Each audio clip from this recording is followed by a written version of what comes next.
Bonjour à toutes et à tous et bienvenue au Commodities Market Report. Je suis Joe Nizar et ravi de vous retrouver donc en ce mercredi 4 mai 2016.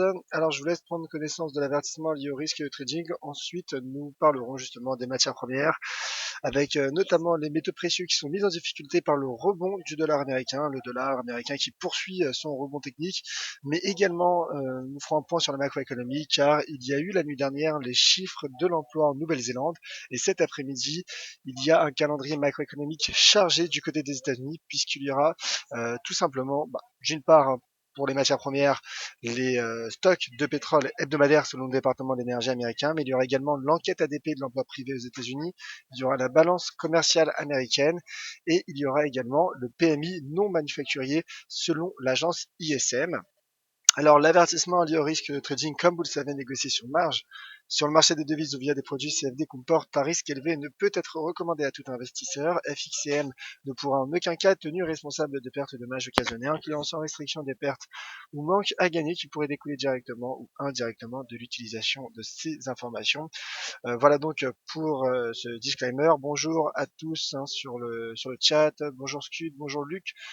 Bonjour Disc Alex, bonjour JS, bonjour à mon ami Noël, et donc n'hésitez pas si vous avez des questions ou des graphiques, des analyses graphiques, sachez que je les posterai et je vous prépare également de mon point de vue, voilà, tout simplement. Juste deux petites annonces avant de débuter mes analyses.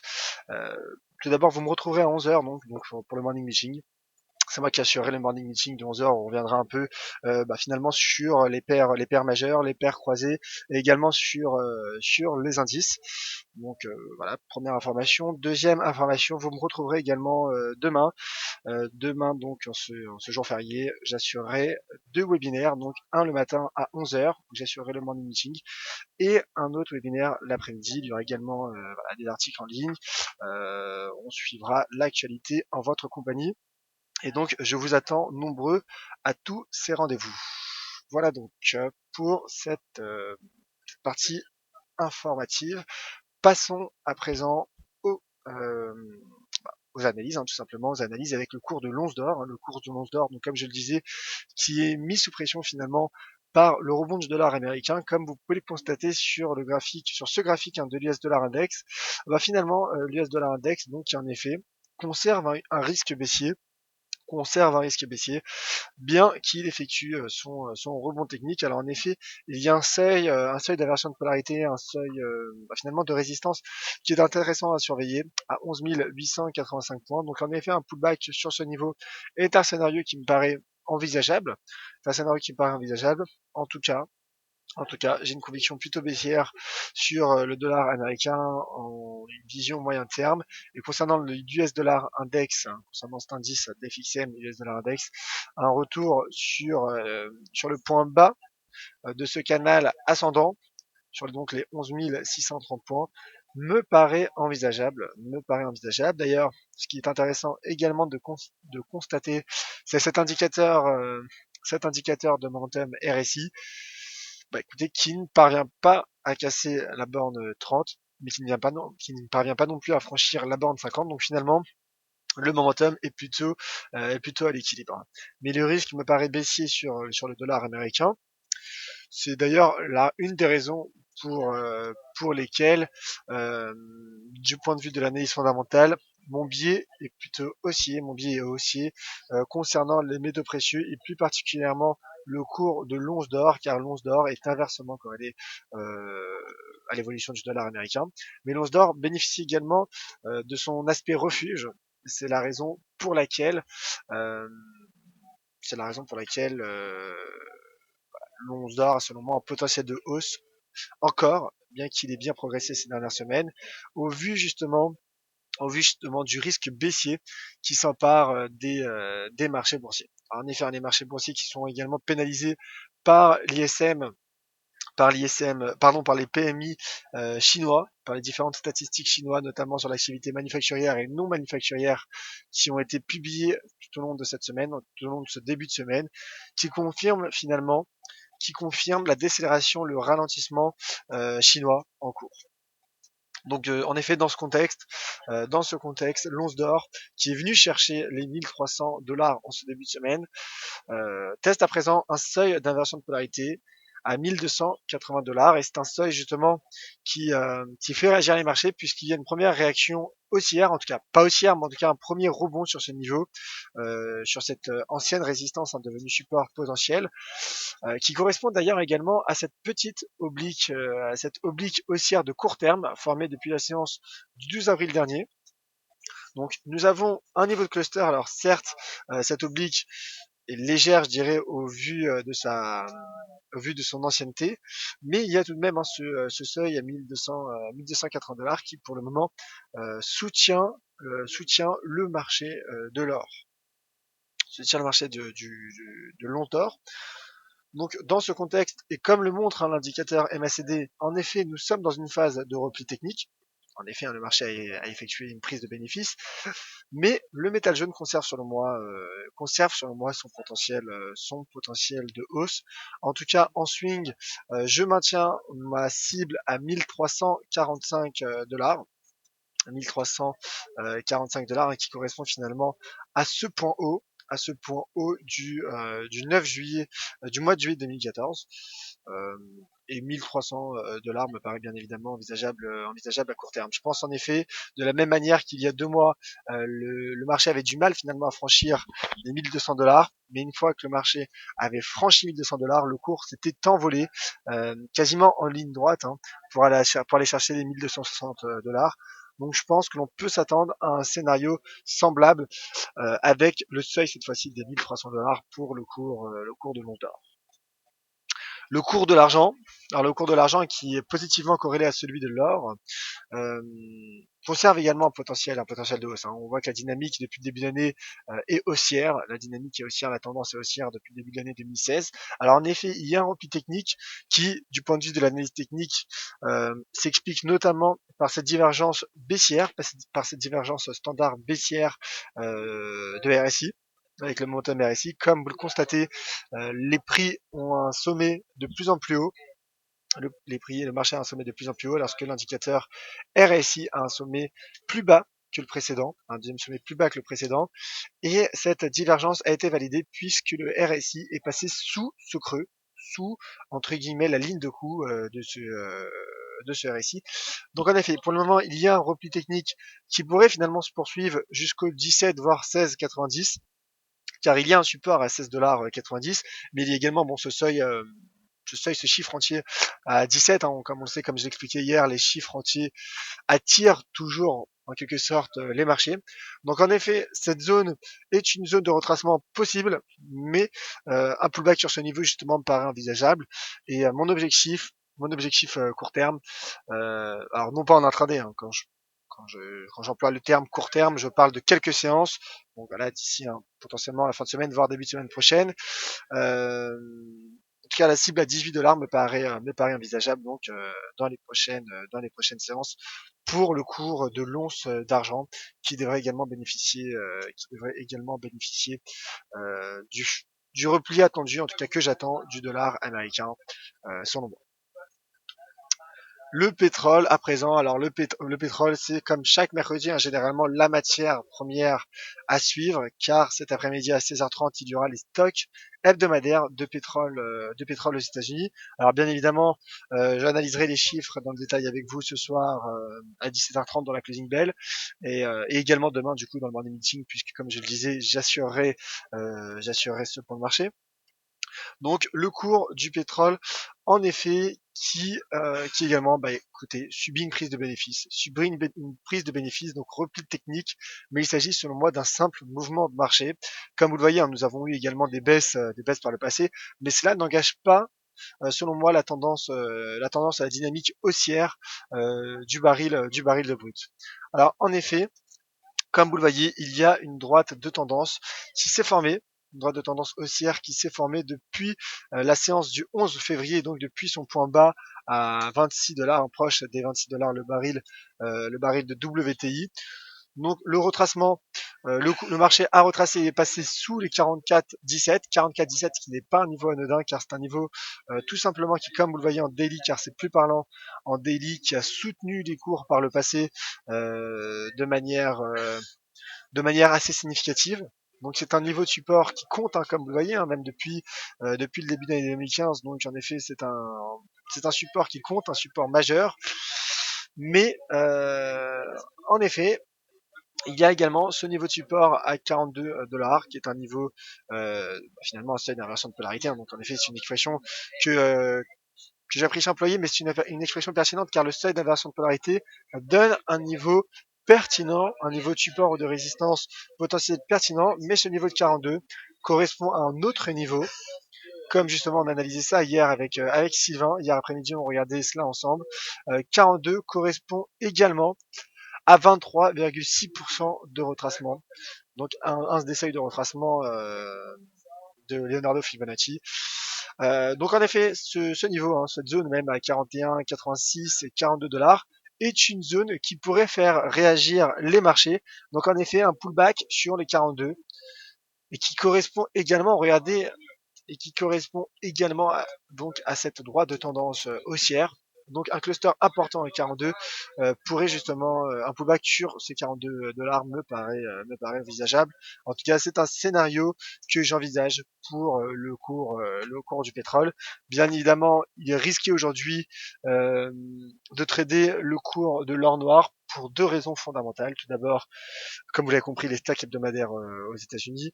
Et d'autre part, il y aura donc toute cette série, hein, cette série de statistiques aux États-Unis qui devrait impacter le dollar américain. Donc de la volatilité est attendue sur le dollar américain et, euh, et le pétrole est inversement corrélé au dollar américain. Alors certes, à une moindre mesure que les métaux précieux ou encore que l'once d'or, mais tout de même, l'évolution du dollar américain impacte et influence le cours du baril, tant celui-ci est coté en devise américaine.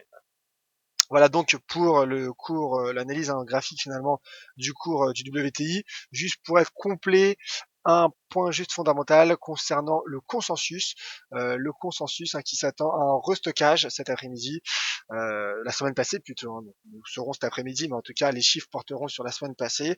Et donc le consensus s'attend à un restockage d'1 444 000 barils. C'est un consensus Reuters si je ne m'abuse, donc qui s'attend à une augmentation, à un restockage, un restockage légèrement moins important que celui de la semaine passée, mais restockage tout de même, et c'est ce qui explique finalement que le marché soit sous pression en ce début de séance. Et d'ailleurs le marché qui est également sous pression au vu des différents PMI décevants qui ont été publiés en Chine tout au long de ce début de semaine, car je rappelle que la Chine est la deuxième consommatrice d'or noir au monde. Et il y aura également donc les stocks d'essence donc qui sont attendus en baisse. Le consensus attend un déstockage de 301 000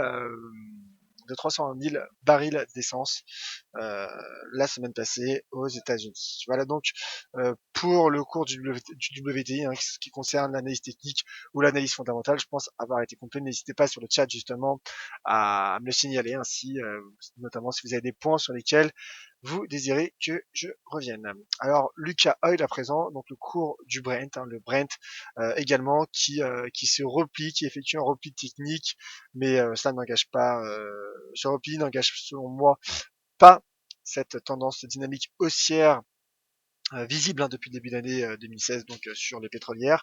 Le marché qui repasse sous ce seuil à 46,50, qui repasse donc sur ce premier niveau de support.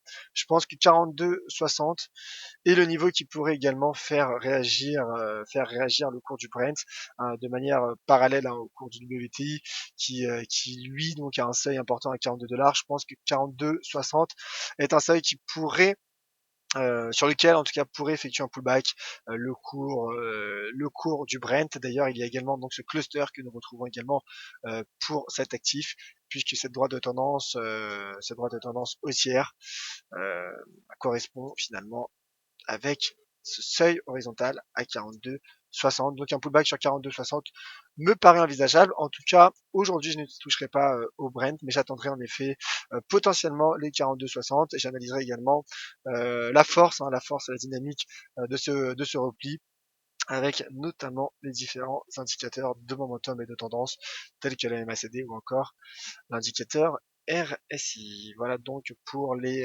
matières premières pétrolières. On passe aux métaux industriels avec le cours du cuivre. Le cours du cuivre, hier je vous parlais d'un risque baissier sur le cours du cuivre. Ah ben, en effet, le cours du cuivre qui a cassé les 2,24 $.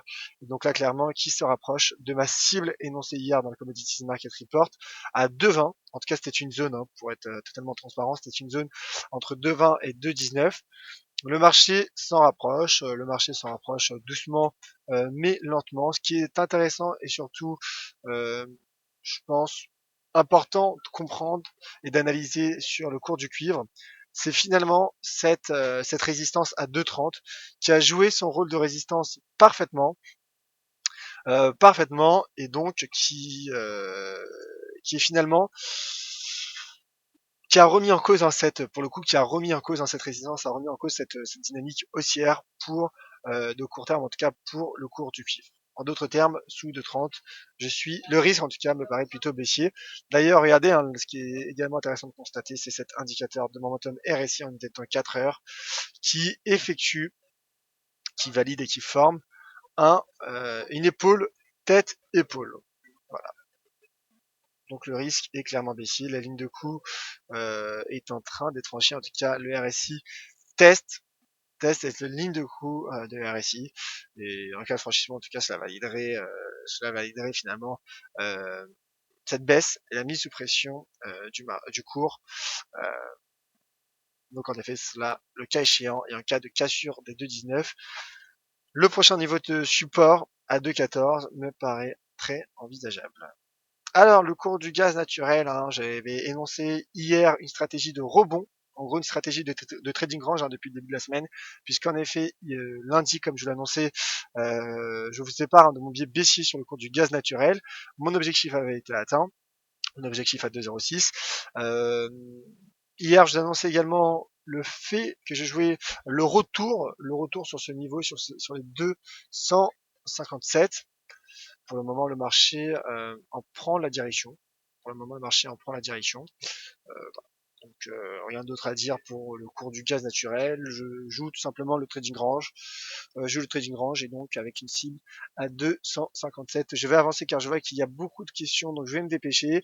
Je vais faire un point rapidement également sur les devises matières premières, car comme je le disais, en Nouvelle-Zélande, il y a eu le NFP néo-zélandais, donc il y a les chiffres de l'emploi en Nouvelle-Zélande la nuit dernière, et je reviendrai également sur ma stratégie énoncée hier sur le taux de change AUD-USD, stratégie haussière qui a été invalidée, et le cours en effet affiche à présent un risque baissier. Mais tout de suite, les deux derniers métaux préjugés avec le Palladium, donc qui s'est replié sous les 635 $, mais la tendance, le potentiel haussier me paraît toujours intact. Donc en effet un pullback sur cette zone 571 600, voilà, sur les 571 plus particulièrement, est un scénario envisageable. En tout cas, je suis aussi en swing sur le Palladium et également donc pour le platine qui s'est replié.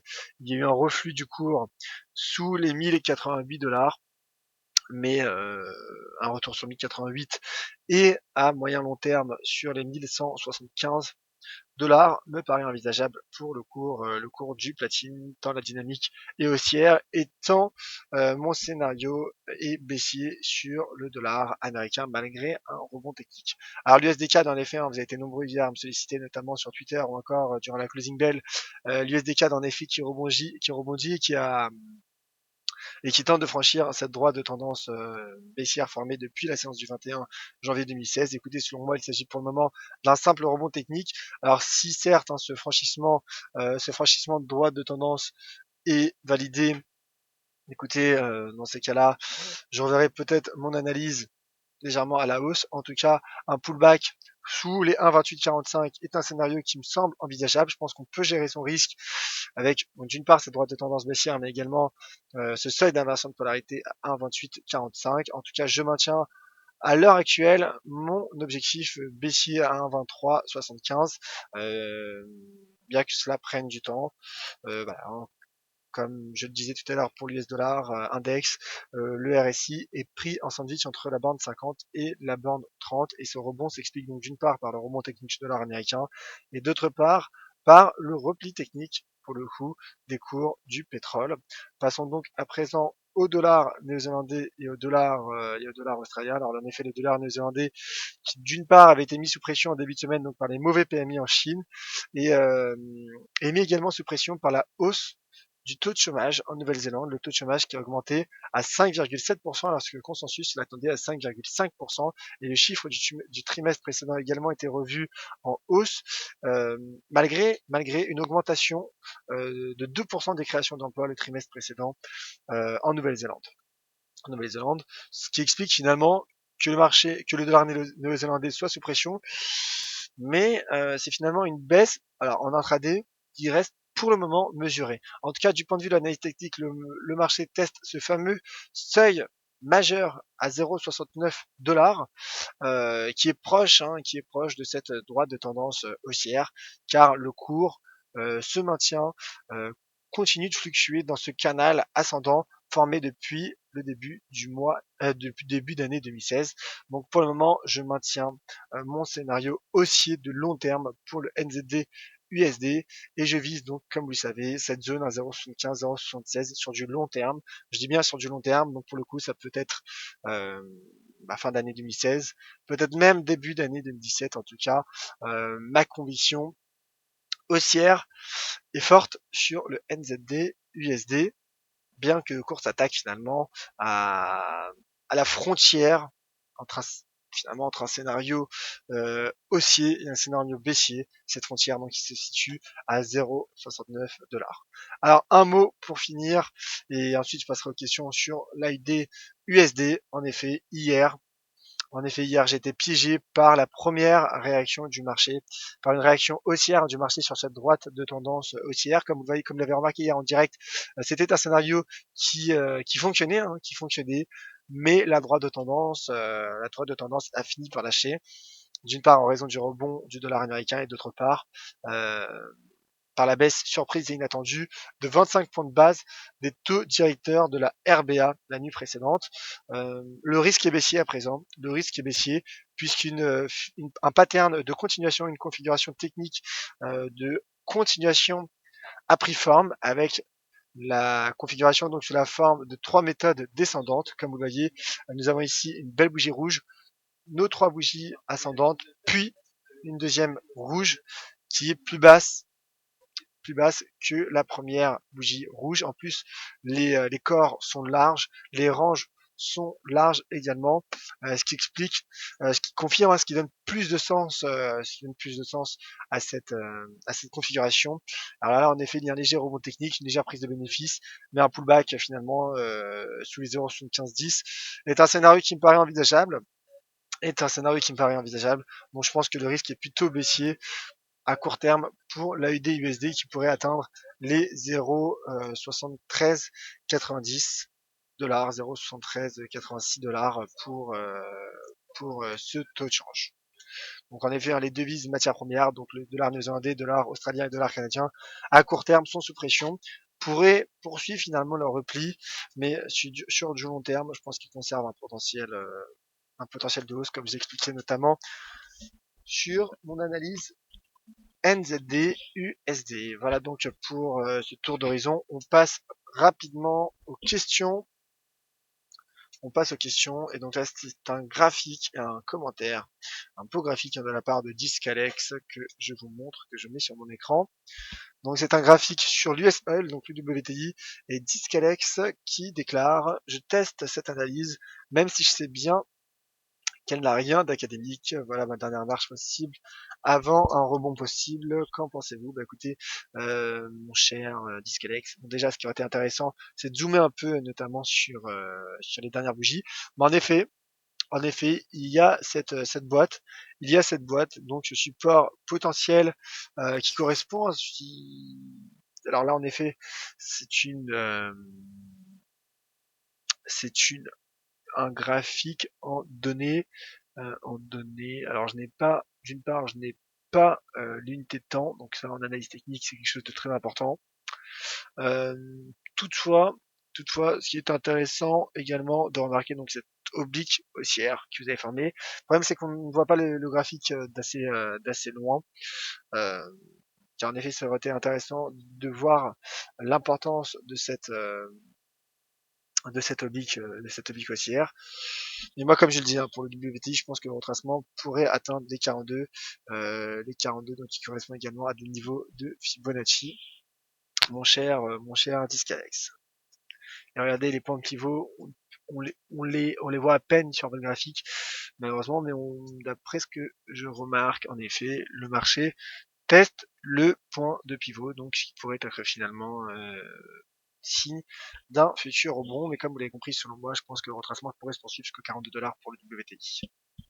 Alors toujours sur l'US Oil et le WTI, JS, préparation possible d'une ETE en daily.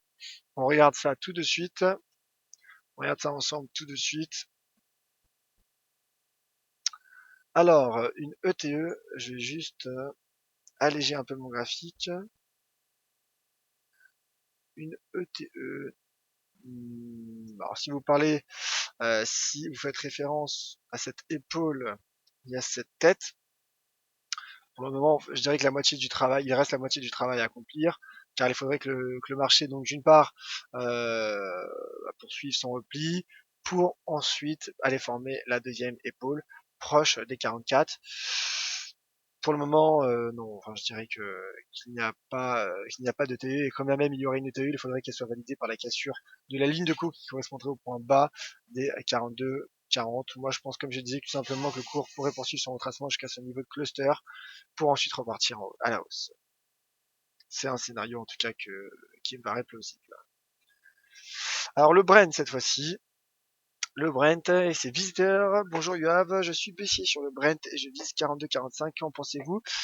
Le Brent, bah écoutez, comme j'ai expliqué, comme je viens de l'expliquer pour le WTI, je pense en effet que 42, alors moi c'est plutôt 42-60, j'ai un niveau à 42-60, qui est un niveau d'inversion de polarité. Je pense qu'un repli sur ce niveau me paraît envisageable. Entrer tout de suite en position serait délicat, je dirais, au vu de l'optimisation du risque et de la gestion du risque, l'optimisation du ratio R3.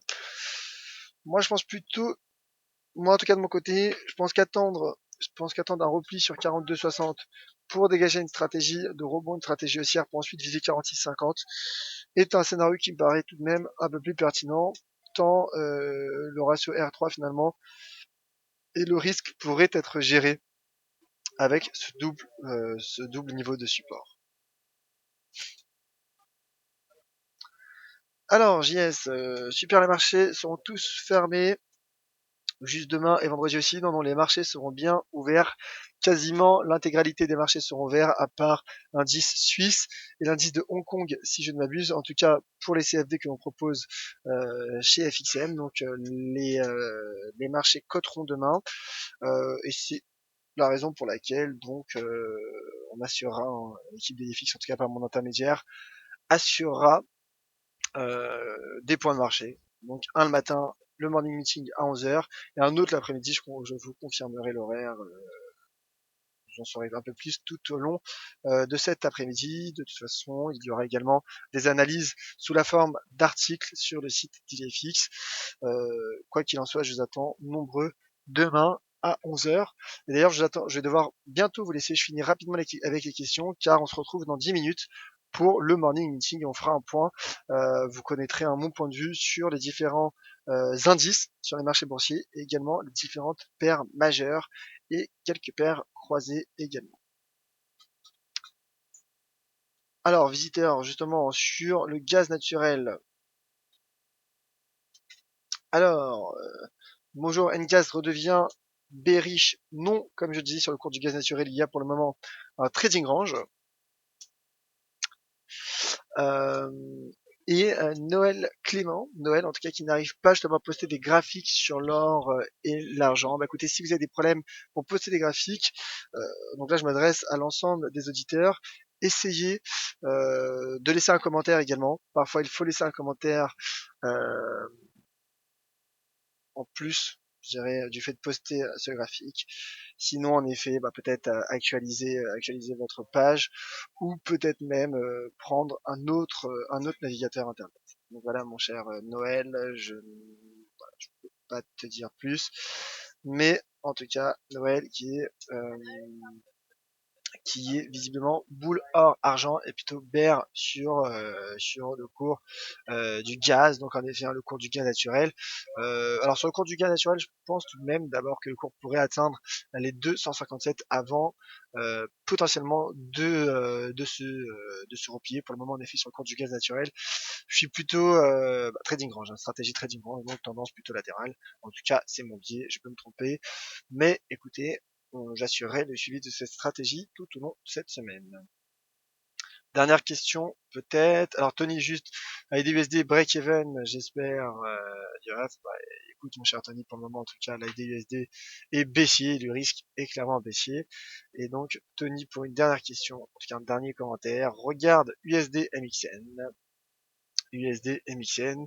Donc, en effet, le peso mexicain qui est positivement corrélé au cours du pétrole, à une moindre mesure de guerre, certes, que le dollar canadien, mais qui est tout de même corrélé. D'ailleurs, on remarque que l'AID-USD est sous pression, donc le risque baissier est présent plus que jamais sur l'AID-USD. Et voilà, ça me permet de faire une petite parenthèse. Donc 0,7382 me paraît envisageable. Alors l'USD MXN, l'USD MXN qui rebondit, alors qu'en effet, la clôture weekly de la semaine passée sous les 17,30 laissait présager finalement un, la poursuite, de ce mouvement baissier, mais à croire que le marché reste attentif aux 17 dollars. Ce qui montre une fois plus l'importance, comme je le rappelais en début de webinaire, sur des chiffres ronds, des chiffres entiers en tout cas. Voilà, donc USD MXN qui rebondit sous l'effet du rebond du dollar américain et donc du repli du pétrole, comme nous l'avons remarqué sur le taux de change USD CAD. Merci à toutes et à tous d'avoir été nombreux pour ce webinaire. Alors Fifi 16MP qui a une question sur la livre sterling. Écoutez mon cher Fifi, c'est parfait, on en parle dans 8 minutes à 11h dans le morning meeting que j'aurai le plaisir de présenter. Merci à toutes et à tous.